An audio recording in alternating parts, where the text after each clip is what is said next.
경제를 보는 깊이 있는 시선 딥사이트 시간입니다. 시장의 변동이 커지고 있습니다. 시장을 둘러싸고 있는 키워드가 긴축, 인플레 혹은 금리, 다소 걱정스러운 요소들이 많이 배치되고 있는데요. 연말 연초에 주식시장에 뛰어든 개인 투자자들이라면 사실 2월 증시가 상당히 낯설게 느껴질 수도 있을 것 같습니다. 흔들리는 개인 투자자들의 마음을 좀 정돈해 주시기 위해서 이분이 이 자리에 오셨습니다. 지난 연말 3,000선 시대를 예견했고 또 적중했던 유망 섹터 이야기까지 오늘 다수 질문 드려볼 게 많을 것 같아요. 인피니티 투자자문의 박세익 전무님 자리하셨습니다. 어서 오세요. 안녕하세요. 네, 갓세익이라는 별명도 얻고 계시고 정말 요즘 굉장히 활발하게 활동을 하고 계신데요. 저희가 오늘 드려볼 질문이 너무나 많습니다. 사실 일간 코스피 변동폭이요, 이 저점과 고점 사이가 60에서 100포인트씩 움직이고요. 나날이 지수의 탄력도가 굉장히 떨어지는 흐름이 2월장 내내 연출이 됐습니다.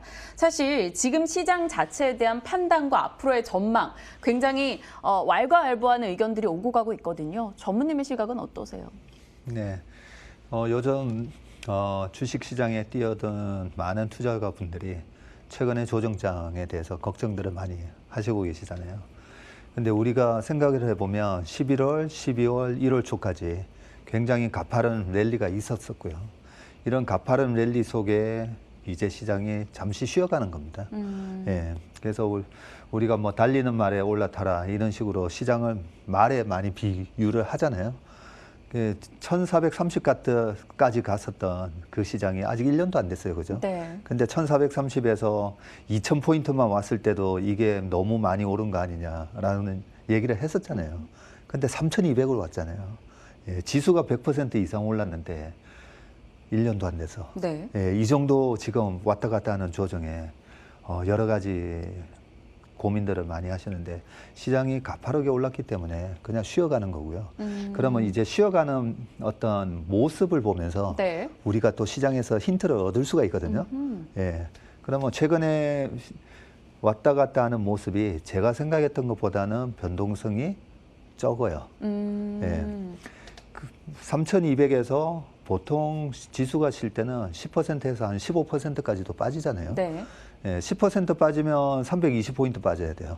예, 그러면 2,900을 가야 되고 15% 빠지면 거기서 뭐 한 2,750까지 가도 할 말이 없는 그런 부분인데 과거와는 달리 우리 시장의 변동성이 굉장히 많이 줄어들었다라고 생각해서 최근에 나타난 조정의 폭은 기관과 외국인의 많은 매도가 있었음에도 불구하고 시장은 참 탄탄하다는 그런 느낌을 받고요.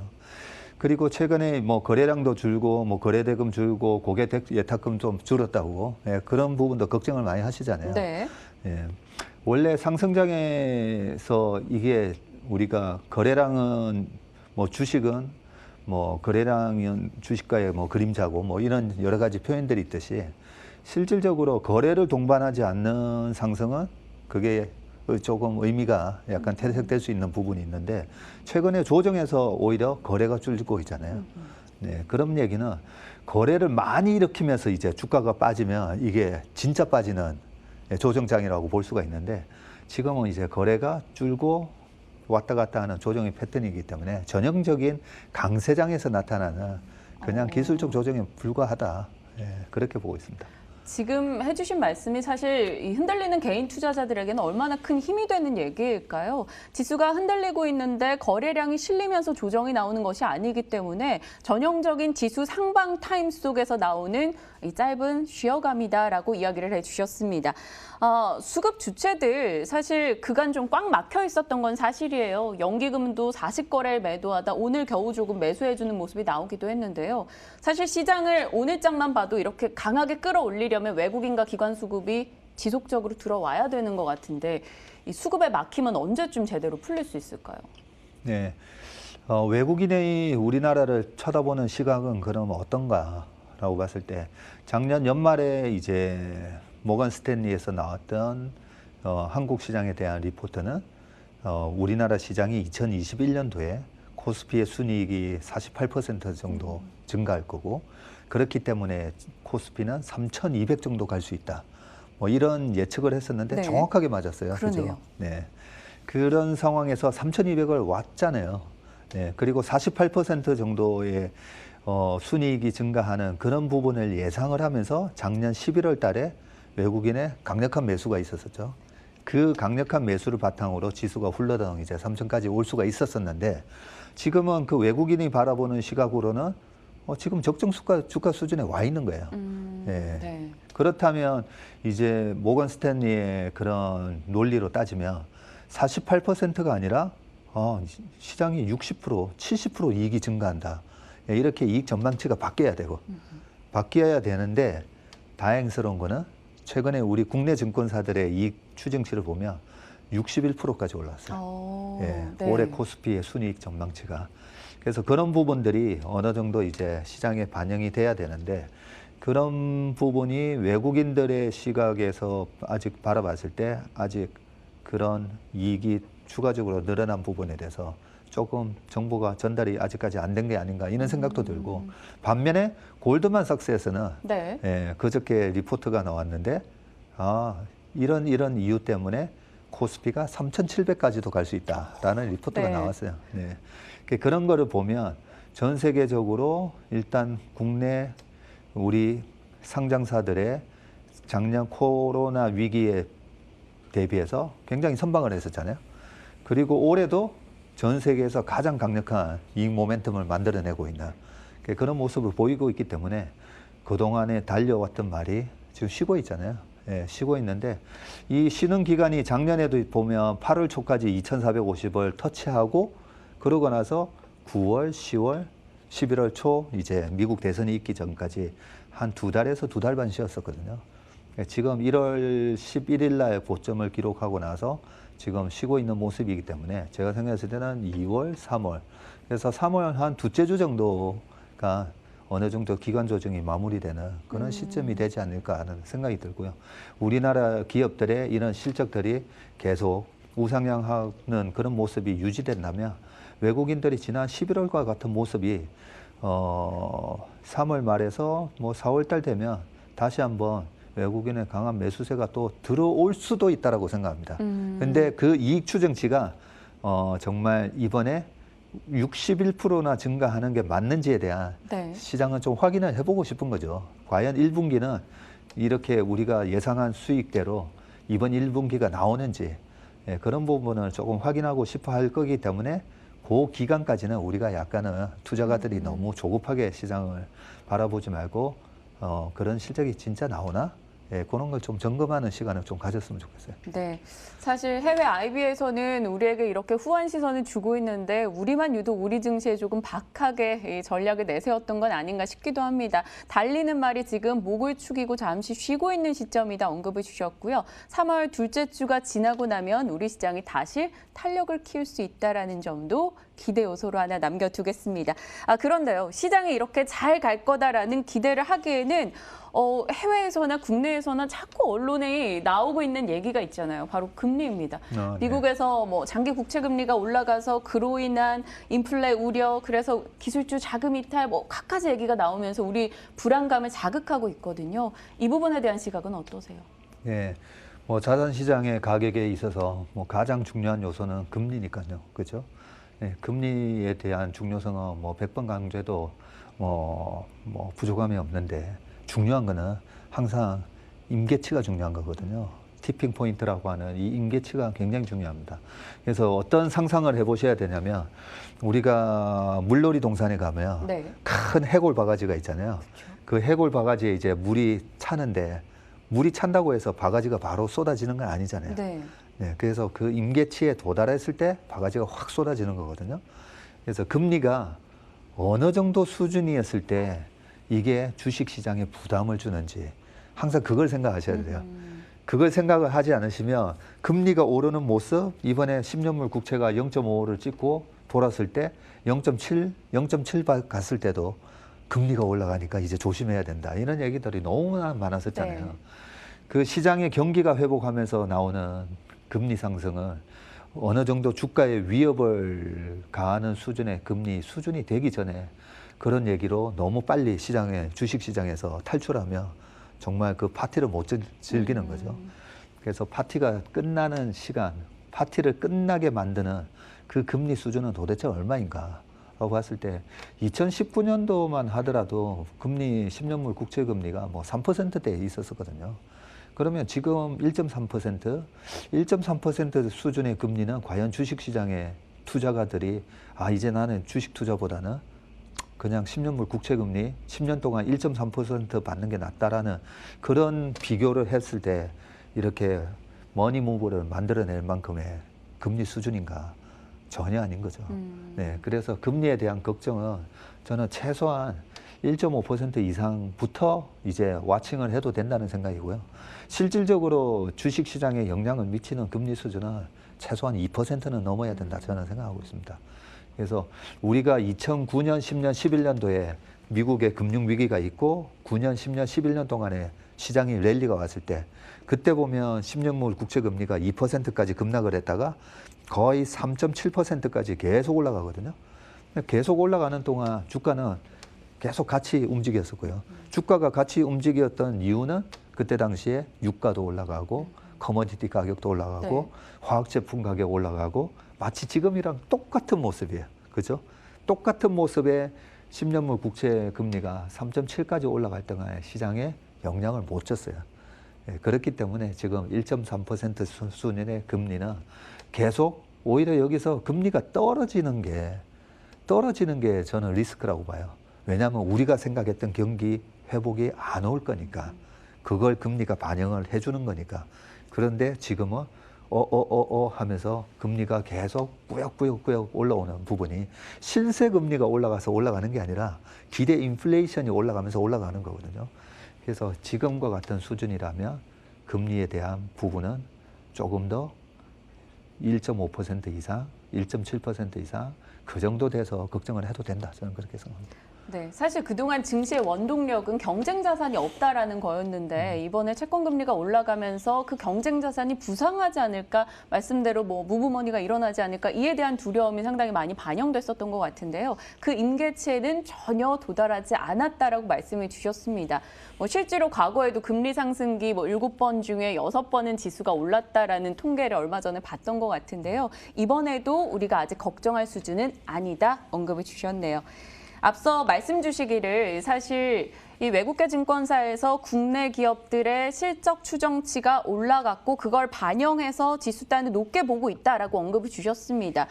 유동성 장세를 계속 지나왔던 저희들인데 사실 이렇게 실적 추정치가 올라가면서 다시 실적 장세를 마주하게 될 것인지, 그리고 마주한다면 그 실적 기대치를 어떤 섹터로 집중시켜야 되는지 궁금해요. 네, 굉장히 중요한 질문인데요. 주식시장은 결국은 실적이 동반되지 못하면 다시 박살납니다. 네. 그래서 2009년, 10년, 11년 제가 자꾸 말씀드리잖아요. 그때랑 굉장히 시장이 비슷하게 흘러가기 때문에 2009년에서 10년, 11년에 갈 때 마치 최근에 있었던 BBIG, 빅세븐과 같은 종목이 그때는 칠공주라는 종목이 있었고요. 그때도 칠공주도 그렇고 BBIG도 다 대형주였었습니다. 네. 그래서 제가 계속 대형 우량주 중심으로 매매하시라고 우리 MTN 방송에 나와서 계속 말씀드렸던 부분이고요.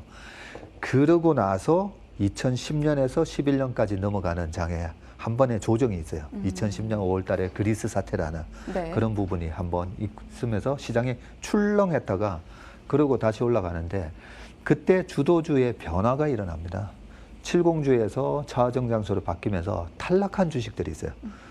어떤 주식은 계속 이어갔냐면 자동차는 칠공주 때도 있었고요. 네. 차정 때도 있었고 그 다음 장세 전차부대 장세라고 삼성전자, 자동차 그때까지 자동차는 계속 주도주 역할을 했었어요. 왜냐하면 엄청난 실적 모멘텀이 이어졌기 때문에. 네. 네, 그 자동차 얘기는 뭐 제가 시간이 나면 다음에 또 한 번 더 말씀드리고, 반면에 칠공주에서 어떤 주식이 탈락했는지가 중요한데 네. 그때 당시에 LED 관련 주식들이 탈락을 했어요. 네, 그때 당시에 LED는 어떤 성장 스토리로 올랐었냐면 전 세계 조명 시장이 그때 당시에 한 30조 시장이에요. 네, 그러면 이제 백열등에서 형광등에서 이제는 LED로 다 바뀌린다. 실제로 다 바뀌었어요. 네. 실제로 LED 시장의 성장률은 10년 동안 계속 고성장은 나왔습니다. 나왔는데 이익은 별로 안 났어요. 왜냐하면 LED라는 산업 자체의 진입 장벽이 너무 낮아서 너무 많은 중국 업체들이 범람했고 그로 인해서 가격이 안 올라가고 실질적으로 마진이 박해지면서 그 전 세계 시장의 조명 시장을 다 바꿀 거다는 이 성장 스토리에 실적이 못 따라오니까 네. 박살이 납니다. 그래서 그때 삼성전기 같은 주식이 LED의 대장주 역할을 했었고요. 그 삼성전기, 그 다음에 코스닥에는 서울반도체, 이런 주식들이 2010년 말에서 11년으로 넘어올 때, 뭐야, 실적이 안 나오네. 그리고 그때 당시에 또 LED의 하나의 또 장기 성장 어떤 스토리가 뭐 있었냐면 조명 시장도 다 바꾸는 게 있었고 또 하나는 백라이트죠. 네. 우리 TV의 뒷부분이 예전에는 볼록하게 튀어나왔었잖아요. 그 부분이 옛날에는 브라운관에서 그 뒤에 이제 형광등과 같은 CCFL이라는 백라이트를 쓰다가 요만한 LED를 쫙 박아버리니까 훨씬 더 슬림해졌죠. 네. 그 슬림해지고 LED TV로 이제 다 바뀐다라는 그런 모멘텀 때문에도 LED 도광판을 만드는 회사도 주가가 급등을 했었고요. 그런 부분들이 결국은 실적이 왜 안 나오지? 하면서 주가가 박살이 납니다. 그거는 한번 차트를 보시면 그때 어떤 식으로 움직였는지 알 수가 있기 때문에 그래서 지금은 이제는 금융장세에서 유동성에 의해서 많은 주식들이 같이 올랐었잖아요. 성장 스토리를 가진 주식도 오르고 여러 가지 주식들이 다 올랐는데 금리가 낮아졌으니까 웬만한 자산 가격은 다 올라가죠. 그런데 여기서 실적을 동반하지 못하는 주식은 다시 빠질 겁니다. 그런 모습에 우리가 좀 경계를 해야 되고 그래서 지금부터는 철저하게 이익 체크를 하셔야 돼요. 계속. 그래서 최근에 시장에서 여러 가지 현상들이 일어나고 있죠. 미국 시장, 한국 시장 약간 주도주의 변화가 일어나고 있죠. 그렇죠. 실적 모멘텀이 있는 주식은 뭐 그냥 뭐 상한가도 막 쳐버리고 초대형주들도 막 상한가 칩니다. 그런데 실적이 조금만 이래 가시성이 떨어지는 그런 기업들은 뭐 속절없이 빠지고 있죠. 실적 가시성이 떨어지는 기업은 꼭 우리가 얘기를 제가 구체적으로 말씀 안 드려도 뭐가 돼야만 실적이 발생할 수 있는 기업들, 뭐를 진행하고 있는데 이게 될지 안 될지 불확실한 그런 기업들은 아무래도 실적에 대한 가시성이 떨어지다 보니까 최근에 많이 좀 밀리고 있죠. 그런 시기이기 때문에 지금은 이미 실적 장세로 진입을 했다라고 보고 계속 올해 연말 내년 초까지 실적이 나오는 기업들을 계속 매매한다라는 그런 마음으로 투자하셔야 될 것 같아요. 네, 조금 더 그럼 이 개인 투자자들이 좋아할 만한 질문입니다. 확 줄여볼게요. 이프가 달리지 않고 그냥 확고하게 실적이 따박따박 찍힐 만한 섹터를 지금 이 시점부터 선별해야 되는데 집중하자 말씀을 주신 거잖아요. 사실 지난 10월부터 해가지고 많은 이 전망을 해주셨는데 그때 뭐 차와반, 차와전 이런 섹터를 주목해야 된다라고 말씀을 해주셨습니다. 지금 이 시점에 저희가 조금 조용하게 담아볼 만한 섹터는 뭐가 될까요? 네, 제일 중요한 질문이죠, 그게. 그래서 결국 어떻게 해야 되는데 부분인데, 자, 자동차도 서프라이즈 나왔죠. 뭐 LG전자 같은 것도 서프라이즈 나왔고, 삼성전자 역시도 2019년도에 27조 나왔는데, 뭐야, 37조가 나왔네? 다 확인되고 나니까 주가는 어디 와 있죠? 5만 원, 4만 원에 대해서 놀던 주가가 9만 원 와버렸었잖아요. 그런 것처럼 실적이 다 확인되고 들어가면 그만큼 내가 리스크를 테이킹을 안 하고 들어갔기 때문에 나의 투자 수익률도 떨어질 수밖에 없는 겁니다. 그래서 상상력이 이제 좀 필요하고요. 그래서 예전 2009년, 10년, 11년도에 돈이 풀리고 나면 커머디티 가격이 오르고 유가가 다시 올라가고 코스트 푸시 현상 때문에 그걸 제품 가격에 전가시키고 그러면서 매출이 늘어나고 이익이 늘어나고 그런 모습 속에 자동차, 화학, 전기전자 또는 정유까지도 올라갈 것 같다라고 예전에 예상을 했던 거고요. 그럼 지금 시점에서도 우리가 실적이 확인이 안 되는데 실적이 개선될 주식은 뭔가 어떤 섹터가 있는가 상상력이 필요해요. 그런데 그게 상상력이 아주 어려운 게 아니라 과거에 코로나가 없던 세상에서 사람들은 어떤 레저 활동을 했고 어떤 보복 소비를 이어갔고 네. 뭐 그런 부분을 생각해 보면 되는데 1918년, 19년도에 스페인 독감 얘기 많이 했잖아요. 네. 그 스페인 독감 있고 나서 1920년도에 보면 메이저리그 야구 관객 수가 더블로 늘어나요. 예. 그리고 자동차에 대한 수요가 엄청나게 늘어나고요. 억눌렸던 게 터진 예, 거죠. 억눌렸던 게 터지는 거거든요. 그렇게 본다면 억눌렸던 소비가 어떤 게 있을까? 그냥 우리 주변 사람들한테 물어보면 됩니다. 여행. 예, 박민현 연구 어디 뭐 하실 거예요? 여행도 여행이잖아요. 가고 싶고 쇼핑도 하고 싶고요. 네. 비행기도 다시 타고 그렇죠. 싶어요. 그 지금 답을 다 말씀해 주셨는데 예, 비행기 타고 가야 되고 그죠? 예, 항공사 그다음에 쇼핑하려면 백화점 가야 되고요. 그죠? 그리고 우리가 뭐 이런 도박 좋아하시는 분들은 다시 카지노도 가실 거고 뭐 이런 거 생각해 보면 지금도 그 섹터 그 기업들은 이익이 안 나오고 있잖아요. 이익이 안 나오고 있지만 이익이 회복되는 순간 그 기업들의 주가는 마치 작년 코로나 이후에 삼성전자가 걸어왔던 그 주가 모습대로 올라갈 겁니다. 그런 걸 상상을 해보시면 올해도 굉장히 흥분되는 장이죠. 단지 지금은 너무 가파르게 올랐기 때문에 쉬어가는 그런 모습을 보이겠지만 이 쉬어가는 동안 앞으로 코로나 전에 어떤 세상이었는지 한번 확인해 보시고 하나 예로 이제 워낙 이제 해외 투자도 많이 하시는 분들 많으니까 해외 투자에 있어서 우리가 옛날에 뭐 그 영화에 보면 타이타닉 같은 영화에 보면 해외에서는 많이 크루즈선도 많이 타시잖아요. 크루즈선의 주가를 보면 아직까지도 반토막이 나 있어요. 네. 예. 그러면 그 크루즈선에 대한 실적이 최근에 이제 로얄 크루즈 같은 경우도 막 실적이 발표가 되거든요. 보면 예상했던 것보다 덜 깨졌네 이런 게 나와요. 두 번째 예약률이 벌써 꽉 차고 있는 거죠. 그리고 또 세 번째 예약률이 꽉 차고 있는데 2019년 가격보다 더 비싸대요. 예. 크루즈선 예약 가격이. 네. 예. 그런 식으로 생각해 보면 그리고 또 하나 더 체크할 게 있죠. 그래도 엄청난 적자가 났는데 망하지 않나요? 이게 제일 중요한 거죠. 그죠? 우리가 지금 컨택 그동안에 많은 피해를 봤던 컨택 주식 속에 엄청난 수익이 있긴 하지만 망하면 안 되잖아요.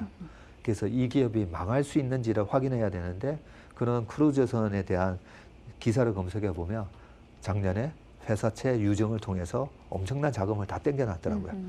그런 자금을 땡겨놓고 뭐라고 돼 있냐면 올해 연말까지 승객이 한 명도 없어도 망하지 않을 거다라는 그런 기사들이 있어요. 그런 걸 보면 탑 1, 2등 업체들 뭐 그런 기업들의 주식을 지금 사서 그냥 뭐 매일 주가 쳐다보실 필요 없이 사놓고 그냥 연말 되면 그 수익으로 내년 내후년 한 10년치 크루즈 타고 다닐 수 있을 것 같아요. 이 포스트 코로나19 대표 턴어라운드 섹터들을 지금부터 우리는 예의주시하며 지켜봐야 한다라고 언급을 주셨습니다. 화면을 통해서 어떤 종목들이었는지, 업종이었는지 소개가 됐으니까요. 시청자분들 참고하시고요. 오늘 아마 이 방송을 보고 계신 분들이라면 굉장히 한켠에 마음이 편해지는 것을 느끼실 것 같아요. 아직도 시장의 기회는 많이 열려 있다라는 점을 강조해 주셨습니다. 저희 오늘 내용도 곱씹으면서 시장 대응 조금은 더 여유 있게 할 수 있을 것 같습니다. 자, 오늘 인피니티 투자자문 박세익 전문님과 함께했습니다.